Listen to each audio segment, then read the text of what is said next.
കൈക്കൂലി കൊടുക്കില്ലെന്നും ആരെങ്കിലും ചോദിച്ചാൽ വിളിച്ചു പറയുമെന്നും ജനങ്ങൾ തീരുമാനിച്ചാലോ വിജിലൻസ് വിസിൽ, വിജിലൻസ് കമാൻഡോസ്, അതാണ് നിങ്ങളുടെ ഏറ്റവും പ്രാധാന്യം. ഞങ്ങൾ ചെറുപ്പക്കാരായ വിവിധ കോളേജുകളിലെ കുട്ടികളെ ഇവിടെ ക്ഷണിച്ചു വരുത്തിയിട്ടുണ്ട്. അവരെല്ലാവരും ഈ കമാൻഡോസായി മാറുന്നു എന്നുള്ളതാണ് ഏറ്റവും വലിയ പ്രത്യേകത. കമാൻഡോസാകാൻ മുന്നോട്ട് വന്ന വിദ്യാർത്ഥികളെ പ്രത്യേകം ഞാൻ അഭിനന്ദിക്കാൻ ഈ അവസരം വിനിയോഗിക്കുകയാണ്. ആരാണ് ആക്ഷൻ ഹീറോ? പറയൂ, ആരാണ് ആക്ഷൻ ഹീറോ? ഉറക്കെ പറയൂ. നിവിൻ പോളിയാണ് ആക്ഷൻ ഹീറോ. ആക്ഷൻ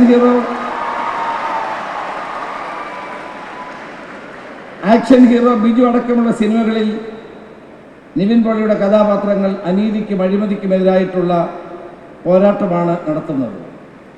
അത് സിനിമകളിലാണെങ്കിൽ ഇപ്പോഴിത് അദ്ദേഹം എത്തിയിരിക്കുന്നത് ജീവിതത്തിലും സമൂഹത്തിലും അഴിമതിക്കെതിരെയുള്ള വലിയ ഒരു പോരാട്ടത്തിന് അദ്ദേഹം ഇവിടെ എത്തിച്ചേർന്നിരിക്കുകയാണ്. അദ്ദേഹത്തെ നിങ്ങൾക്ക് വേണ്ടി സ്വാഗതം ചെയ്യാൻ ഈ അവസരം ഞാൻ വിനിയോഗിക്കുകയാണ്.